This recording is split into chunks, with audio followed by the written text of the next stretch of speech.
అదే RTV app వార్తల్ని క్షణాల్లో చదివే అవకాశం ఉంటుంది. ఒక న్యూస్ పేపర్, ఒక టెలివిజన్ ఛానల్ మీ చేతుల్లో ఎప్పుడూ ఉంటాయి. కడప మున్సిపల్ కార్పొరేషన్లో చరిత్రలో మిగిలిపోతుంది. ఇదొక దుర్దినం. నేను 8 సంవత్సరాలు రైట్ ఒకరిని లెఫ్ట్ ఒకరిని కూర్చోబెట్టుకొని కమలాపురం ఎమ్మెల్యేని కడప ఎమ్మెల్యేని కూర్చోబెట్టుకొని సభలు నడిపి ఈరోజు ఒక మహిళ కడప నియోజకవర్గంలో గెలిస్తే అది తట్టుకోలేక ఓర్చలేక మహిళలంటే మర్యాద గౌరవం లేక ఆ మహిళని ఎలా అవమానపరచాలా, ఇబ్బంది పెట్టాలా అనే ఆలోచన తప్పితే నిద్ర లేచినాల నుంచి ప్రజల సమస్యలు ఏంటి, ప్రజలకు మనం ఒక అధికారంలోకి ఇచ్చినారు, వాళ్ళకేం మనం సమాజ సేవ చేస్తున్నాం అనే ఆలోచనే లేదు. అవినీతి చేయడము, ఆయన కుటుంబ సభ్యులకి కార్పొరేషన్ సంబంధించిన వర్కులు కానీ ఆదాయ వనరులు కానీ కల్పించి ఈరోజు ఒక అవినీతి సామ్రాజ్యాన్ని ఏలుతున్నాడు గత 8 సంవత్సరాల నుంచి. ఈ 8 సంవత్సరాల నుంచి ఎవరు ప్రశ్నించలేదని కడప మున్సిపల్ కార్పొరేషన్ని తను అక్రమ మార్గంలో రాసి పెట్టుకున్నాను, రిజిస్ట్రేషన్ చేయించేసుకున్నాను, నా ఇష్టం వచ్చినట్టు ఈ కార్పొరేషన్ చేయొచ్చనే విధానంగా ఆయన వెళ్తున్నాడు.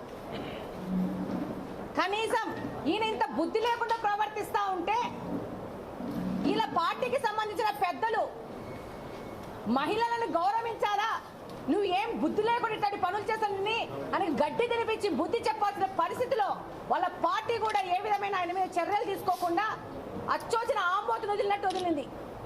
ఈరోజు మహిళల మీద దాడి చేస్తూ అదే మహిళల్ని సపోర్టు తీసుకొని వాళ్ళకి ఏమేమి లాభాపేక్షలు చెప్పినాడో మనకు తెలియదు. వాళ్ళకే మెజారిటీ ఉంది, వాళ్ళే ఎక్కి మాకు ప్రొటెక్షన్ కావాలని అనడము, వాళ్ళే నినాదాలు చేయడము, వాళ్ళే పోడియం ఎక్కడము, వాళ్ళే రచ్చ చేయడము.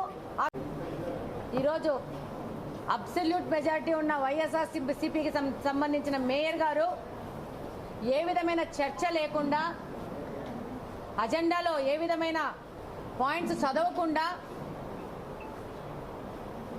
కార్పొరేటర్లకు ఏ విధమైన అవకాశం ఇవ్వకుండా, వాళ్ళ యొక్క అభిప్రాయాలను చర్చించకుండా మేమన్నీ చదివేసినాము, ఎజెండా అయిపోయింది అని చెప్పేసి 2 మాటల్లో ముగిచ్చేసి పారిపోయినాడు. ఈ భాగ్యానికి ఇంత డబ్బు ఖర్చు పెట్టి ఈ మీటింగ్ పెట్టి ఇంతమంది భాగస్వామ్యంతో ఇంతమందిని ఇబ్బంది పెట్టి చేయడం కంటే ఆయన ఇంట్లో లుంగి కట్టుకొని ఆయన బెడ్రూమ్లో అయిపోయింది, ఎజెండా పాస్ అయిపోయిందని చెప్పుకుంటే బ్రహ్మాండంగా ఉంటుంది. కనీసం ప్రజాధనమన్నా మనము దుర్వినియోగం కాకుండా కాపాడుకున్నట్టు అవుద్ది. అసలు ఆయన ప్రజాస్వామ్యంలో బతుకుతున్నాను, ప్రజాసేవకై వచ్చాను, ప్రజల కోసం పని చేయాలా అనే ఆలోచన లేకుండా ఒక నియంతలాగా. మరిన్ని వీడియోస్ కోసం ఛానల్ ని సబ్స్క్రైబ్ చేయండి. లేటెస్ట్ అప్డేట్స్ కోసం వాట్సాప్ ఛానల్ ని ఫాలో చేయండి. అండ్ లింక్ డిస్క్రిప్షన్ లో ఉంది.